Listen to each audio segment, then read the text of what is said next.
Hello student, this is Abhishek here और स्वागत है आपका हमारे चैनल स्टडी क्लास पे। तो जैसा कि आप सबने थंबनेल में देख लिया होगा कि हम बात करने वाले हैं एमपीडेड एग्जाम 2026 के लिए एग्जाम स्ट्रेटेजी के बारे में। आज हमारी ये 6वीं वीडियो होने वाली है एग्जाम स्ट्रेटेजी से रिलेटेड, यानी कि डीएलएड का जो एग्जाम होगा उसका पेपर हम कैसे लिखेंगे उसकी बात हम करने वाले हैं। आई एम श्योर हमें बहुत सारे लोग बोलेंगे सर हमें तो पेपर लिखना पता है, पेपर कैसे लिखा जाता है तो आता है, पर ये उनके लिए वीडियो है जो लोग अभी तक इस तरह के एग्जाम्स नहीं दी हैं, जो पहली बार 12वीं के बाद ऐसे एग्जाम दे रहे हैं या जिन्होंने बहुत समय पहले एग्जाम दी थी, पढ़ाई का गैप हो चुका है, फिर डीएलएड कर रहे हैं उनके लिए है। और साथ ही साथ जो मध्य प्रदेश में कभी नहीं पढ़ाई की, बिहार या बाहर के राज्यों से छात्र हैं, वो एमपी बोर्ड में कैसे लिखने पर नंबर मिलते हैं उसकी बात हम करने वाले हैं। और एक आइडियल कैसे लिखना चाहिए, बहुत शॉर्ट वीडियो है, सभी के लिए जानकारी यहाँ पर उपलब्ध है, सभी लोग बहुत आसानी से समझ पाएंगे। तो कोई बहुत ज्यादा आपका टाइम वेस्टेज नहीं करने वाला हूं, यहाँ आसानी से बताऊंगा और बहुत ही सरल शब्द में बताऊंगा कि कैसे पेपर लिखा जाएगा। सबसे पहले तो ध्यान लीजिए कि आपको सबसे पहले प्रश्न पत्र को बहुत ध्यान से पढ़ना है। क्वेश्चन पेपर पढ़ना जरूरी है। क्यों? क्योंकि हर क्वेश्चन पेपर सेम मार्क्स का नहीं है, ये भी ध्यान लीजिएगा। कुछ क्वेश्चन पेपर 70 नंबर के हैं, कुछ क्वेश्चन पेपर सिर्फ 25 नंबर के हैं, ठीक है, और कुछ प्रश्न पत्र जो 50 नंबर के भी हैं, तो इसको ध्यान में रखिएगा, ठीक है। तो प्रश्न पत्र पढ़ना जरूरी है।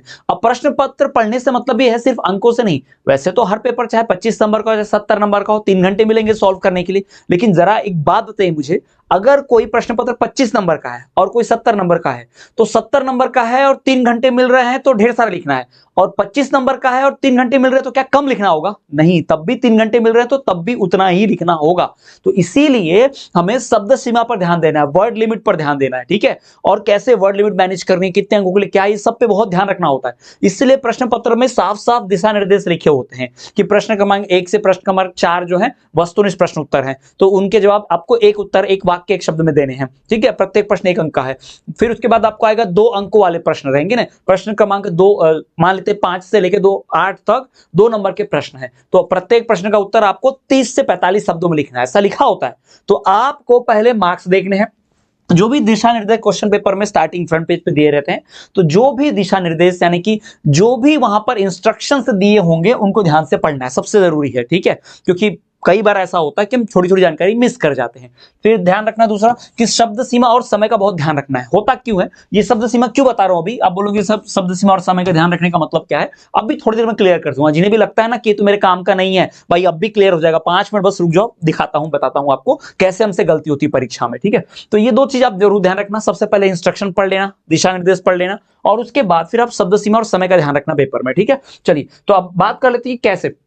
जब भी आपको प्रश्न लिखना स्टार्ट करना है ना, तो सबसे पहले पेज पर ऊपर एक हेडिंग दीजिए, आंसर ऑफ क्वेश्चन नंबर 1, या फिर प्रश्न क्रमांक 1 का उत्तर, प्रश्न क्रमांक 2 का उत्तर, ऐसा लिखिए, ऐसा हेडिंग दीजिए, ताकि जो एग्जामिनर है चेक करने वाला, ठीक है। अब मान लो मैं ऐसा हेडिंग दे दे रहा हूं ऊपर और फिर यहां से पॉइंट लिखना स्टार्ट कर रहा हूं, पॉइंट 1, पॉइंट 2, पॉइंट 3, पॉइंट 4, ठीक है, ऐसे उत्तर लिखना मैं स्टार्ट कर रहा हूं। तो अब मुझे बताइएगा कि जो भी एग्जामिनर है उसको बहुत मेहनत नहीं करनी पड़ेगी चेक करने में। क्यों? क्योंकि उसको टाइटल यहां दिख रहा है कि ये क्वेश्चन नंबर 4 का आंसर लिखा हुआ है छात्र ने। क्वेश्चन नंबर 4 में मान लो अथवा में भी है, मान लेते हैं, तो प्रश्न क्रमांक 1 का उत्तर और यहां ब्रैकेट में डाल देना अथवा, यानी आप और वाला उत्तर लिख रहे हो, है ना। भाई एग्जामिनर को कैसे पता चलेगा कि आप ऊपर वाला उत्तर लिख रहे हो कि नीचे अथवा वाला उत्तर लिख रहे हो, है ना, पता तो चलना चाहिए। तो ऐसा बीच में ब्रैकेट में ऐसा बाजू में वो भी लिख देना कि प्रश्न नंबर 4 का उत्तर, 1 का उत्तर अथवा वाला, यानी नीचे वाला आप सॉल्व कर रहे हो, अथवा वाला और वाला क्वेश्चन सॉल्व कर रहे हो। ये अगर आप इतना टाइटल देते हैं तो ये टीचर को जो चेक करने वाला है, जो इन्विजिलेटर है, जो एग्जामिनर है, वो उसको ध्यान से देखेगा और जब उसको चेक करेगा तो उसको समझ में आ जाएगा कि हाँ ये लिखा हुआ, तो आसानी होगी।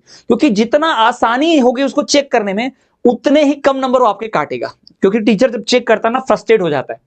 मैं खुद जब अपने ऑफलाइन स्टूडेंट्स की कॉपियां चेक वगैरह करता हूं, कोचिंग क्लास में जब पढ़ाता हूं, चेक करता हूं, तो मुझे बहुत फ्रस्ट्रेट होने लगता है कि जिसने अच्छे से नहीं लिखा हो, पर जिसने साफ सुथरा एकदम प्रेजेंट किया हो ना, फटाफट उसको ज्यादा नंबर देने की इच्छा होती है ऐसे ही। तो ये ध्यान जरूर रखिएगा, ठीक, ये आपको लिखना है। इंग्लिश का होगा तो ऐसे लिखिएगा, answer of question number 1, answer of question number 2, और अगर आप मान लीजिए आपका हिंदी का है तो ऐसे लिखिएगा, प्रश्न क्रमांक 2 का उत्तर, प्रश्न क्रमांक 4 का उत्तर, और वाला लिखा तो ब्रैकेट में अथवा भी लिख देना। क्लियर? ठीक, ये ध्यान रखना।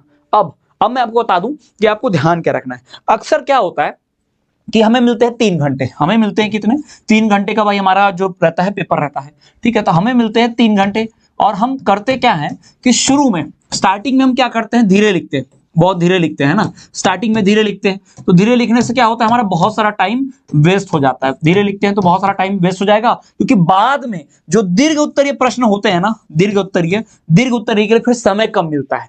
तो क्या होता है, अब 2 नंबर के लिए 30 से 45 शब्द लिखना है, लेकिन हमें 2 नंबर का क्वेश्चन बड़ा अच्छे से आ रहा होता है, हम स्टार्टिंग में लिख रहे हैं तो साफ सुथरी राइटिंग में अच्छे से लिखते और ज्यादा लिख देते हैं। लेकिन वही हमें 5 नंबर के प्रश्न में हम बहुत कम में शॉर्ट में निपटा देते हैं, तो क्या 5 में से 5 नंबर मिलेगा? नहीं। तो एक बात जान लीजिए, 2 नंबर के प्रश्न को 2 नंबर के लायक ही लिखिए, ज्यादा जरूरत का समय वेस्ट करना ही नहीं है। ठीक, फिर आ जाइए 4 नंबर 5 नंबर। तो हमेशा ध्यान रखेंगे दीर्घ उत्तरीय प्रश्न के लिए आपको समय बचाकर रखना है, याद रखिएगा। अगर मान लो 5 नंबर के ऐसे 2 सवाल है मान लेते हैं, तो आधा घंटा तो लगेगा लिखने में, 15-15 मिनट लगाओ, क्योंकि भाई उसको कम से कम 120 शब्द में लिखना ही होता है ना, ये ध्यान रखिएगा। 120 शब्द यानी भाई कम से कम एक पेज तो आपको भरना पड़ेगा पूरा, और भी अच्छे से बढ़िया से, है ना। और भरने का मतलब है सही सही पॉइंट्स। तो इसीलिए शब्द सीमा ध्यान रखना है। प्रश्न पत्र को 3 हिस्सों में बांट लीजिए कि भाई 1 घंटा लगेगा हमारा किसके लिए, 1 घंटा जो रहेगा हमारा किसके लिए रहेगा, ये रहेगा वस्तुनिष्ठ के लिए, वस्तुनिष्ठ देख लेंगे, और इस 1 घंटे में वस्तुनिष्ठ हो जाएगा। दूसरा लघु उत्तरीय यानी अति लघु उत्तरीय भी हो जाएगा इसमें ना, अति लघु उत्तरीय ये भी हम लिख लेंगे, अति लघु, ऐसा बांट लीजिए, ठीक है। फिर जो हमारा दूसरा घंटा होगा, ठीक है, जो हमारा दूसरा घंटा होगा उसमें हम क्या करेंगे, उसमें हम लघु उत्तरीय यानी वेरी शॉर्ट वाले, ठीक है, शॉर्ट वाले, लघु वाले, ये हम ध्यान रखेंगे, उनको लिखेंगे। और फिर जो हमारा तीसरा घंटा बचेगा, ठीक है, उसमें हम कोशिश करेंगे कि दीर्घ उत्तरीय प्रश्न उत्तर हम लिखें, उसमें दीर्घ लिखें। तो आप अपने प्रश्न पत्र को हिस्से में बांट लीजिए अपने हिसाब से, ठीक है। तो पहले घंटे में वस्तुनिष्ठ वाले उत्तर और 2 मार्क्स वाले सारे उत्तर निपटा देंगे, इतना हम पहले घंटे में कर लेंगे। फिर दूसरा जो हमारा घंटा बचेगा उसमें हम सेकंड आवर में क्या करेंगे, हम लघु उत्तरीय वाले प्रश्न लिख लेंगे 3-4 नंबर वाले। और फिर जो हमारा तीसरा और अंतिम घंटा बचेगा उसमें हम क्या करेंगे, जो दीर्घ उत्तरीय होंगे 5 नंबर के जो प्रश्न उत्तर होंगे उसे हम लिखेंगे। इस प्रकार से प्रश्न पत्र का विभाजन कर लेना, क्योंकि समय का ध्यान देना बहुत जरूरी है। क्योंकि अगर आपने इसको ज्यादा समय दे दिया तो फिर इसको शॉर्ट में निपटाओगे, पूरे नंबर नहीं मिलेंगे। इसको आपने ज्यादा समय दे दिया, फिर इसको शॉर्ट में निपटाओगे, पूरे नंबर नहीं मिलेंगे। इसलिए आपको प्रश्न, ये तो मैंने उदाहरण के तौर बताया है, आप अपनी राइटिंग के हिसाब से, अपने नॉलेज के हिसाब से अपने प्रश्न पत्र को इस हिसाब से डिवाइड कर लेना, ठीक है। तो ही आपका समय जो है 3 घंटे के अंदर सब कुछ लिख पाएंगे। क्योंकि बहुत सारे छात्र यही शिकायत करते हैं, हमेशा मैंने बात की, रिव्यू देखा है, सर समय कम पड़ गया, सर लिखे प्रश्न पत्र में से क्वेश्चंस तो आ रहे थे पर लिखने के लिए समय नहीं मिल रहा था। कारण यह है कि आप और हम जैसे जितने भी डीएलएड के छात्र होते हैं, स्टूडेंट्स होते हैं, रेगुलर कॉलेज जाते नहीं है, तो हमारी लिखने की प्रैक्टिस नहीं है। फिर अचानक से हम प्रश्न पत्र लिखने बैठते हैं, सॉल्व करने बैठते हैं, और 3 घंटे लिखना और वैसे शब्द मिलना, क्योंकि प्रैक्टिस नहीं है तो इसलिए मुश्किल जाता है, इससे थोड़ा धीमी हो जाती है लिखावट। तो हमें आता तो रहता है उत्तर, पर लिख नहीं पाए सर, छूट गया सर, ये हो गया सर, ऐसा बहुत लोग का मिलता है। तो इसे ध्यान रखना है कि ऐसे आप अगर समय को बांट लेंगे अपने हिसाब से, ये तो मैंने उदाहरण जैसा बताया, जरूरी नहीं सबको ऐसे ही बांटना हो, ठीक है, ऐसे ही बांट सकते, पर आपको अपने हिसाब जैसा लगे बांट लीजिएगा। पर याद रखिएगा कि दीर्घ उत्तरीय को पूरा भरपूर समय मिलना चाहिए, क्योंकि एक भी गलत हुआ ना तो 5 के 5 नंबर चले जाते भाई, सीधा 1-2 नंबर मिलते, 3-3 नंबर कट जाते, 4-4 नंबर कट जाते। इससे ध्यान रखिएगा, क्लियर है?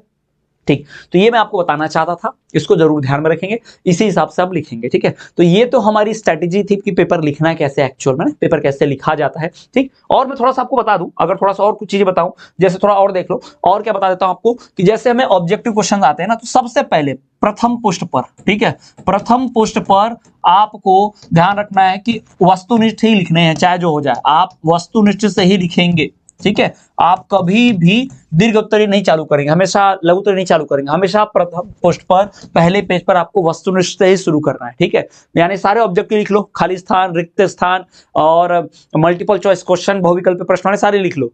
उसके बाद जो रहेगा ना 2 अंक वाले, 3 अंक वाले, 5 वाले, जो आपको इधर उधर करना कर लीजिए, कोई दिक्कत नहीं है।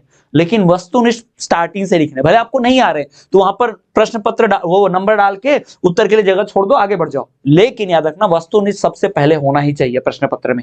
फ्रंट पेज पर वस्तुनिष्ठ से ही चालू करते हैं, ये जान लीजिएगा, ठीक है। सारे वस्तुनिष्ठ लिख लो। अब जैसे कोई बोलेगा सर मुझे नहीं आ रहा है, तो मान लो अगर क वाले का आपको उत्तर लिखना है, ठीक है, नहीं आ रहा है, तो इसका उत्तर अगर हमको नहीं आ रहा है तो हम ऐसी जगह छोड़ देंगे, फिर हम ख पे बढ़ जाएंगे, ठीक है। नहीं आ रहा है तो ऐसी जगह छोड़ देंगे, हम आगे बढ़ जाएंगे, ठीक है। क्योंकि जब बाद में आएगा, क्योंकि वस्तुनिष्ठ बाद में सोचेंगे, समय मिलेगा तो लिख देंगे कि इसका उत्तर अ है ना, ऐसा।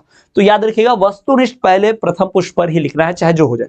उसके बाद 2 मार्क्स वाले, 3-5 नंबर वाले जो है आपको इधर उधर करने हैं कर सकते हो, कोई दिक्कत नहीं है। जो पहले आता लिखो, आपको लॉन्ग क्वेश्चन पहले आते हैं वो लिख लो, आपको 2 मार्क्स के क्वेश्चन पहले आते हैं वो लिख लो। लेकिन याद रखिएगा ये जो वस्तुनिष्ठ होते हैं आपको ऐसे ही लिखने हैं, क्लियर है? ठीक। तो अगर स्टूडेंट्स आपको बहुत डिफिकल्टी हो रही परीक्षा की तैयारी करने के लिए, बहुत आसानी से तैयारी करना चाहते हो, कम समय में पूरा पढ़ना चाहते हो, पूरा सिलेबस कवर करना चाहते हो, तो आपके लिए हमारा क्रैश कोर्स सबसे बेहतरीन होगा। हजारों छात्र हमसे जुड़कर क्रैश कोर्स में बहुत बढ़िया बेहतरीन तरीके से पढ़ाई कर रहे हैं।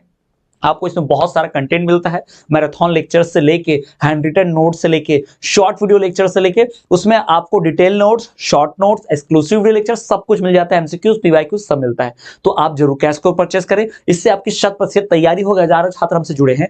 वीडियो के डिस्क्रिप्शन हमारे ऐप की लिंक है, वहां से ऐप डाउनलोड करके क्रैश कोर्स परचेस कर सकते हैं। सारा कुछ मटेरियल एक साथ उपलब्ध हो जाएगा और पूरी तैयारी आप कर पाओगे। तो चलिए स्टूडेंट्स, मिलेंगे अगले वीडियो में और बात करेंगे और एग्जाम की स्ट्रेटेजी की। चलिए मिलेंगे अगले वीडियो में, तब तक देखते रहिए हमारा चैनल स्टडी क्लास।